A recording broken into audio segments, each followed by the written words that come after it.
In Chapter 7, we are going to study polynomials. So for the first section, we're mostly going to be focusing on the vocabulary of polynomials.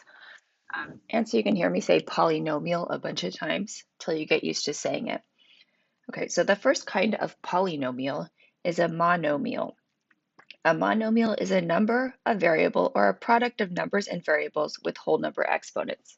So for example, it could be a number, like 5. It could be a variable like x. It could be a product of numbers and variables, so maybe 7x squared y, as long as they have whole number exponents. Okay, so all of these are examples of monomials. Things that are not monomials.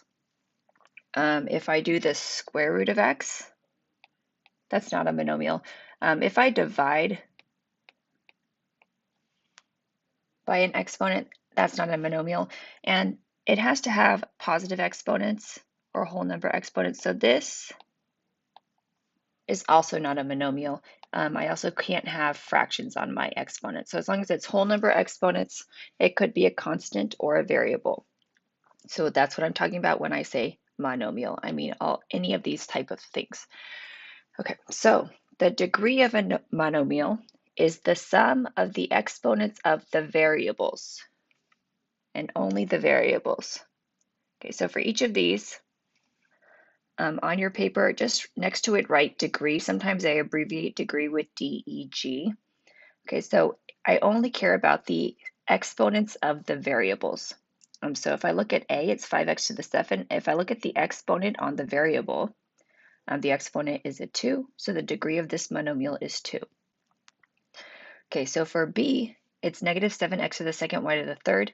I want to look at the exponents on the variables. The x has a 2 and the y has a 3.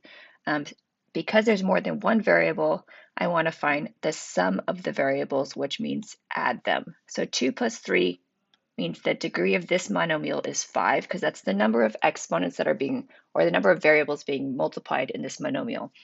Okay, for C, it's 11x. Let's see, I see the variable is x. The exponent on it is a 1, so the degree is 1. Okay, for D, it's xy to the 7th. Okay, I only care about the variables, so I see an x with the variable 1 and the y with the variable 7. If I find the sum, I add them, so 1 plus 7 is 8. Okay, for E, the only variable I see is n. The exponent on the n is 1, so this is a degree 1 monomial. And for F, there is no variable at all. 45 has no letter on it, no variable, so the degree is 0, meaning there are 0 variables in that monomial. Okay, so polynomials can be monomials, or they can be a sum of monomials. And each of them has, and some of them have special names. So if it's a monomial, okay, so mono actually means one. So this means one term. So if I write 7x to the third, that's a monomial because there's one term. And it's also called a polynomial, but because there's one term, we give it the special name of monomial. A binomial, if you think of bi, like a bicycle has 2 wheels, a binomial has 2 terms, which means there are 2 monomials added together. So maybe 7x to the third minus 5x to the second. This is a binomial because there's 2 terms being added or subtracted. Okay. The next special name for a polynomial is a trinomial. Tricycle has 3 wheels, a triangle has 3 sides, a trinomial has 3 terms. So maybe I have 7x to the third minus 5x to the second, and let me add one more thing, 4.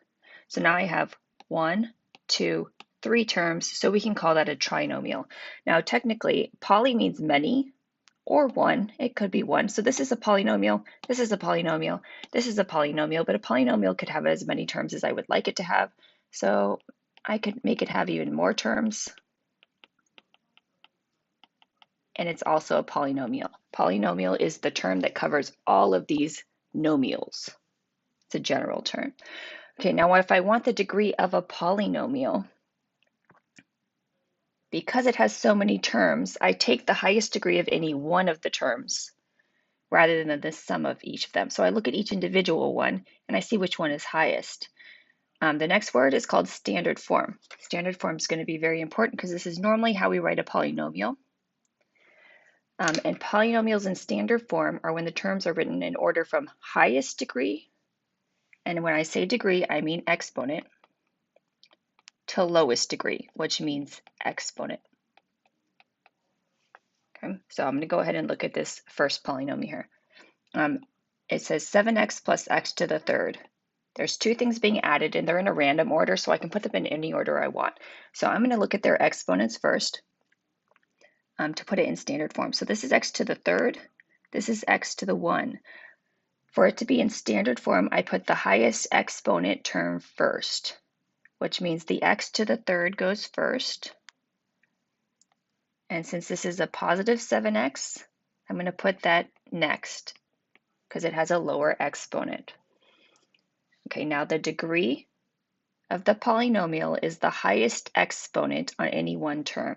So this has an exponent of 3. This has an exponent of 1. The highest of any one term is 3, so this is a degree 3 polynomial. Degree means exponent.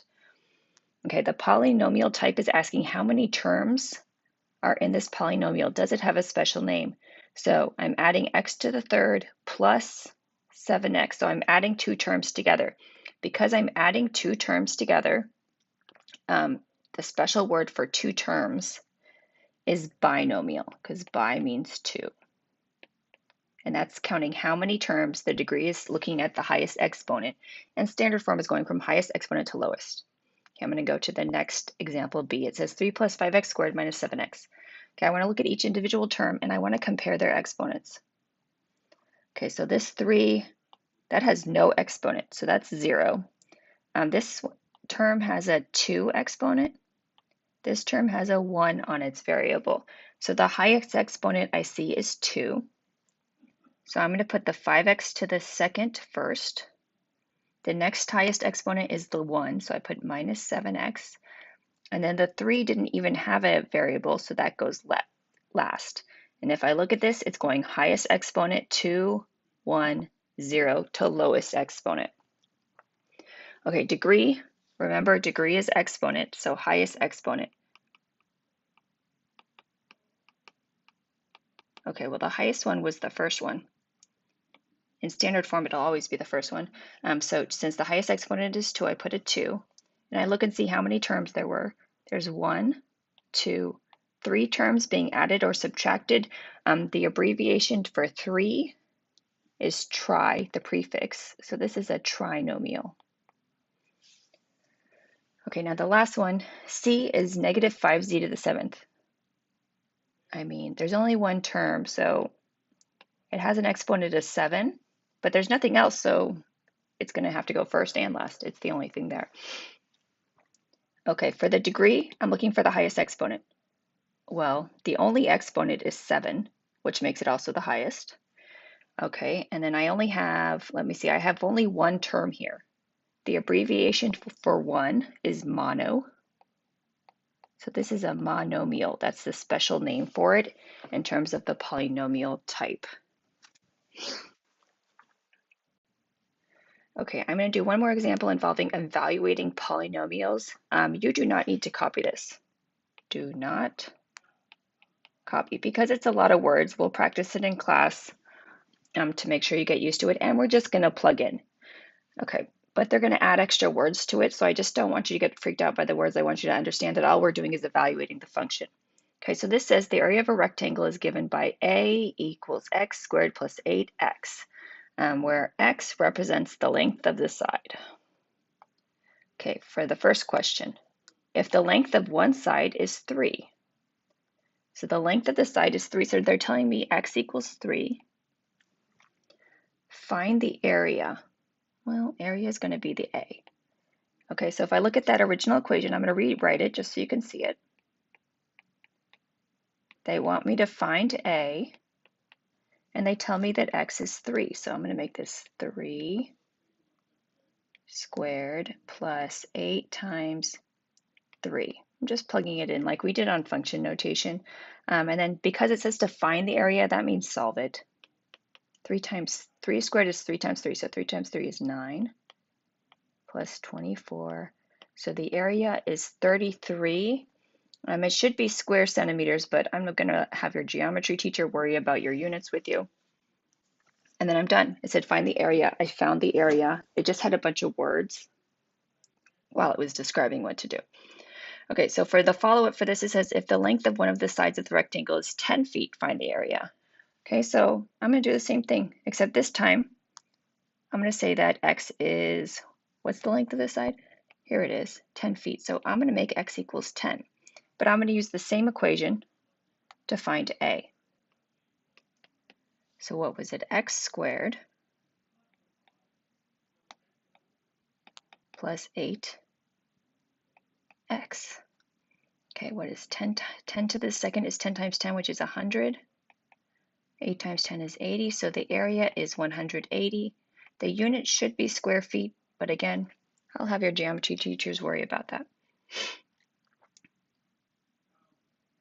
Okay, last one. I'm going to do the same thing. I'm just plugging in. And again, you don't have to copy this, but if one of these gives you an aha moment, then you should go ahead and copy that one in your notebook.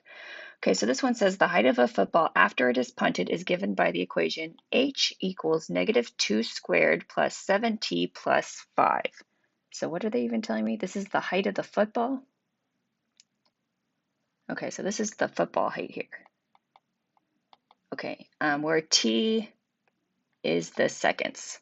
Okay, so let's see. What is the height of the football after 2 seconds? So they're telling me that t equals 2. So I'm going to plug it into this equation. I'm going to copy this equation so you can see it. You don't need to copy it. You just need to plug it in. And then it's just a matter of order of operations. What was my t value again? T is 2. So 2 squared plus 7 times 2 plus 5. Okay, order of operations says do the exponent first. So 2 to the second power is 2 times 2 is 4 plus 14 plus 5. Okay, and we learned to go left to right, but as long as you're respecting your signs, it actually doesn't matter. -8 plus 14 is 6 plus 5. So the height would be 11. Does it tell me units? It does not. So it would be 11. And when I say you don't have to go left to right, you have to respect the signs. That means this is a positive 14. If I did 14 plus 5, I would get 19. And then if I subtract the 8, I would still get 11. So just be careful when you add them, but as long as you're respecting the signs, you should be fine. Okay, and then the last question is asking, what about the height after 3 seconds? So I'm going to plug the 3 in. And I'm mostly making sure you're respecting your order of operations here. What is this? T equals 3, so 3, 3. Okay, and again, you have to do the exponent first. 3 to the second is 3 times 3, which is 9.